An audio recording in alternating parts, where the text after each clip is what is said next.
Welcome into the Paul Farrington Show. Paul joined alongside Robert Ziggy Ziegler at the University of Virginia. I'm not happy to be here, Paul. Yeah, we're not. I can't even do the usual because I'm not happy about this. I thought we were gonna have a nice Saturday off, nothing to worry about.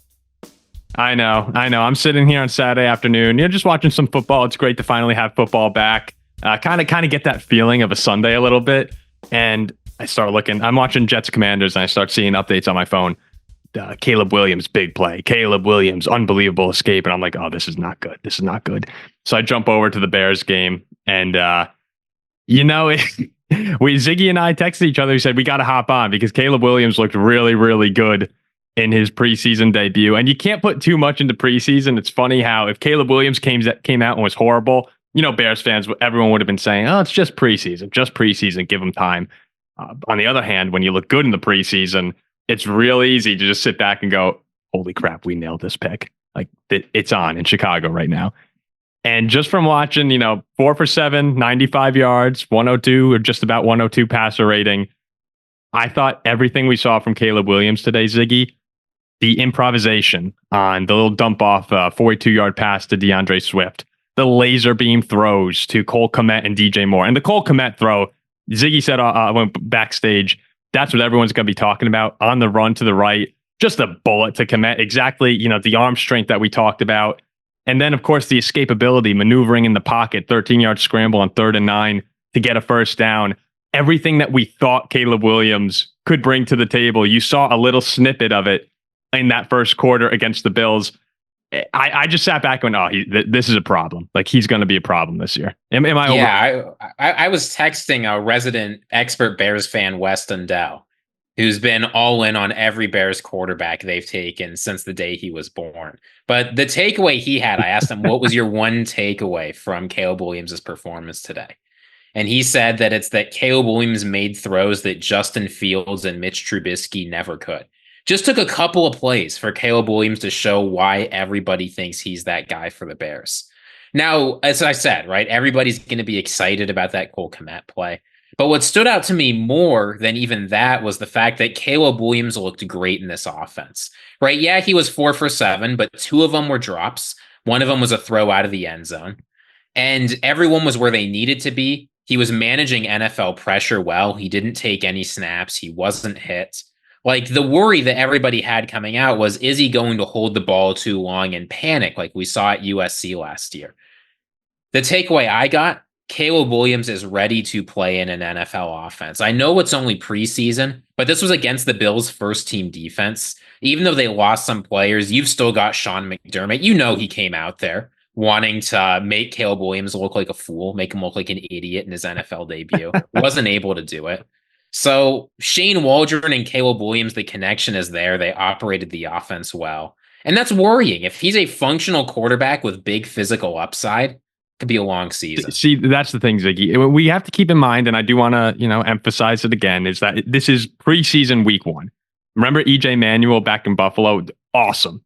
Just awesome in his first preseason games. I remember he played the Vikings, looked like a Hall of Fame quarterback. So things change. Preseason, you're trying different things out. But I agree with you. You can say what you want about preseason, but then the Bills just after this brought out Mitch Trubisky to start playing, and he looked terrible. No, that's completely fair. And from watching this, so I'm saying with that being said, that's preseason. I completely agree with you. I think he looked awesome. And by week 1, I think this Bears offense is going to be ready to roll. And part of what was also impressive and a little frightening as a Vikings fan watching this is all these plays we're talking about, one went to DJ Moore, one went to Cole Kmet, one went to DeAndre Swift, one was Caleb Williams running. Khalil Herbert had a nice run. Like, this Bears offense, we've talked about this before. There's so many different spots where they can affect you, where they can get after you. We didn't even mention Keenan Allen. Keenan Allen's still a part of this offense. So I look up and down this Bears offense. If the offensive line can hold up, which we know the USC offensive line was a disaster last year for Caleb, but people don't really seem to mention that when they were getting on him before the draft. If that Bears offensive line holds up, I think this is a playoff caliber team. Like, I really think that they are probably in the top 7 in the NFC if that offensive line holds up and Caleb looks anything like he did today. I can't believe I'm sitting here, Ziggy, watching these Caleb Williams throws after the Jordan Love nightmare of a season ago. I'm going, are you kidding me? Like, this is happening again? Like, what is happening in the NFC North? No, I mean, we'll see hopefully whatever's happening in the NFC North continues with JJ McCarthy. We'll talk about his performance after it happens whenever we're able to get around to recording. But I don't know. The thing that scares me is what you saw in this game was Caleb Williams finding a good balance of being willing to throw the ball when there's a difficult play without doing anything overly risking, no interceptable passes, not holding onto the ball too long, running when he needed to.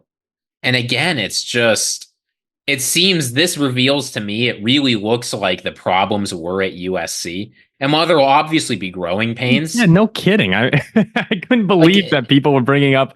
He is so clearly the best quarterback in this draft class. It's unbelievable to me. And I said this on the show multiple times. The fact that he was brought down so hard in the pre-draft process because of a horrendous USC team he was on this year. Jack hates Caleb Williams. He doesn't hate the person, but he hates the player Caleb Williams. If Caleb Williams is on Ohio State last year, they win the national championship. Like, the USC team was a big problem, and he's going to be awesome. And today was just of the first of many great Caleb Williams performances in the Bears uniform. I'm expecting the Packers fans are going to come in here and rip us apart for. They're going to be mad today. But like, what am I supposed to do? Right? I get it. Right? I know what you're going to say. It was 2 drives. They didn't score a touchdown. Caleb Williams was 4 for 7. But if you go back and watch what he actually did, it looked good. We're not going to lie about it. Yeah, no. Of course he looked good, and it's funny. I'm just thinking back the last 3 years of NFC North football. You have Detroit 1-8 or whatever they are, then their emergence 2 years ago. Last year, you had the Packers 2-5, then their emergence. Rebuilding for half a season. And now you're seeing Chicago. Like, those 3 teams are all showing a lot of movement very quickly. And yeah, you're right. As Vikings fans, we got to hope JJ McCarthy, 4:15 is about his kickoff time for the Vikings today. JJ McCarthy's supposed to play a lot. We'll get a good look at, hopefully he can impress. But Caleb Williams, this was exactly what I thought we'd see, to be honest. I'm not surprised at all. This is kind of just confirming to me that, yeah, this guy is by far the most talented player in the draft class. The Bears did a really nice job this offseason. The Bears had the best offseason, in my opinion. They did a great job putting weapons around him. And now it's a matter of, hey, will they be able to overcome that Chicago sports luck that they've had in the past? Because I think everything is there for this team to take a pretty big leap in year 1 of Caleb Williams. So we can't escape it, Ziggy. We can't escape the misery. No, it's Caleb Williams looked good. The Bears offense looked good. Shane Waldron isn't going to blow it. I guess if with the Bears a lot, Caleb Williams is probably tearing his ACL next week. But it's looking like that might be the only thing that could hold this team back. People are going to be really upset with how gung-ho we are here after one game. So sometimes, again, I get that it's preseason, but when a player comes out and immediately addresses all of your concerns, it's hard not to look at that and say, all right, this guy's clearly got something. That's another thing. I just didn't have that many concerns. But the concerns that you might have had, right? Even if you didn't think they were big concerns, I wondered, right? He took a lot of sacks in college because he held the ball onto the ball for too long. I thought, is it going to take time to coach him out of that? Doesn't look like it. And there will definitely be growing pains still. Like, once we get to week 1, I'm sure that there will be growing pains for Caleb Williams as any rookie quarterback in the NFL. But the physical attributes that he has, and I think just the natural instincts at the quarterback position, are kind of uncoachable. And you saw a little bit of that today when I'm talking about the escapability, the way he moves around the pocket. It really is reminiscent of Patrick Mahomes to me in many ways, and the arm talent. So I think it's just a matter of time until he figures it out, whether then if he's going to be a bust or not. Caleb Williams is not going to be a bust. It's more, to me, will he ever reach that max potential? Otherwise, I think he'll be a very good quarterback. Accuracy is not a concern. Strength isn't a concern. Moving isn't a concern. It's just bring that all together. And today made me realize, or made me think, it could happen sooner than later. And that should get Bears fans excited because the NFC, not that I'm not talking Super Bowl or anything. Let's relax. But no, but the Bears, the most successful thing, this is where we can do a little Vikings trash talk. Like having a quarterback throw for 4,000 yards, 30 touchdowns, and lose a close game in the wild card round would be their best season in who knows how long. Yeah, 100%. And that's something that for the rookie season of Caleb Williams, I think most people in Chicago would immediately sign up for. So is this our show identity, Paul? Now, are we just like Vikings fans that are impressed by what every other team is doing and just watch as our team continually spirals down the gutter? Well, Ziggy, all that could change today. All that could not today, but all that could change. JJ McCarthy, if he looks good, if he looks good, the Vikings can compete with anyone in that division. And to me, it's a three-team race right now. Really two-team, but I think Chicago will actually be lurking. And if the Vikings if Darnold or McCarthy is good, I think the Vikings have a very talented roster. Good coaches. I like O'Connell. I like Flores. The NFC North should be a lot of fun, and it's weird where I'm getting this sort of excitement from everyone being good because I'm just kind of lumping us in with them. But if the Vikings do get anything out of the quarterback position, it's going to be probably the most entertaining the division has been for a long time because you had Rodgers dominating and then, you had the Bears and Vikings with occasional seasons. But I really think that all four of these teams are good. For the Vikings, it's just a matter of a quarterback stepping up.